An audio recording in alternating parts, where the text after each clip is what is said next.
हां, आपण समजा एखाद्या देवाची गोष्ट करत असलो आणि ती करायची बंद केली आणि त्याच्यानंतर जर आपले त्रास वाढत असतील, तर असा आपला गैरसमज होतो की आपण देवाची गोष्ट करायची बंद केली म्हणून देवानं आपल्याला वाईट त्रास द्यायचा असं ठरवलेलं आहे किंवा त्रास देतो आहे असं आहे.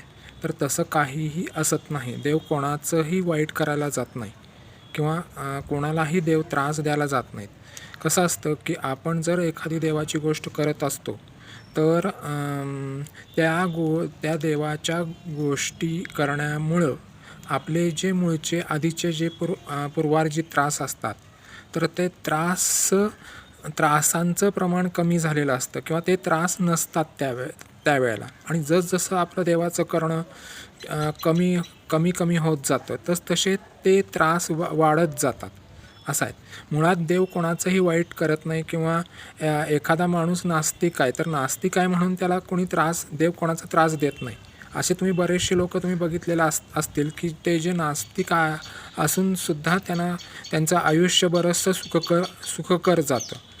किंवा एखादा व्यक्तीवरती दुसरी एखादी वाईट व्यक्ती त्रास देत असती समजा, तर दुसऱ्या व्यक्तीचं वाईट करायला परमेश्वर जात नाही. तर त्या दुसऱ्या व्यक्तीची जी कर्म असतात तर तीच कर्म त्याच्यावरती उलटतात असं आहे.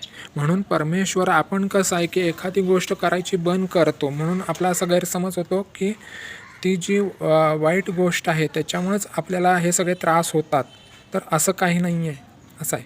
हा पहिल्यांदा गैरसमज आहे तो सर्वांनी दूर करावा असा आहे. आणि आपण जर एखादी गोष्ट पूर्वी कधी केलेली असली आणि कालांतरानं त्या गोष्टीचा विसर पडला असला तर परत तुम्ही ती गोष्ट चालू करा. त्यातनं तुमचे जे आत्ताचे जे हे प्रॉब्लेम्स काय असतील ते सगळे दूर होतील. आणि वरील ही सगळी माहिती आहे ती सद्गुरू ओम स्वामींनी मला ज्या गोष्टी सांगितलेल्या आहेत तर त्या गोष्टी फक्त तुम्हाला सांगत आहे अशा आहेत. चालते. श्री स्वामी समर्थ. तुम्हाला तुमच्या जर काही अडचणी असल्या किंवा तुम्हाला काय प्रॉब्लेम्स असले तर कॉमेंट करून कळवू शकता असं आहे. श्री स्वामी समर्थ.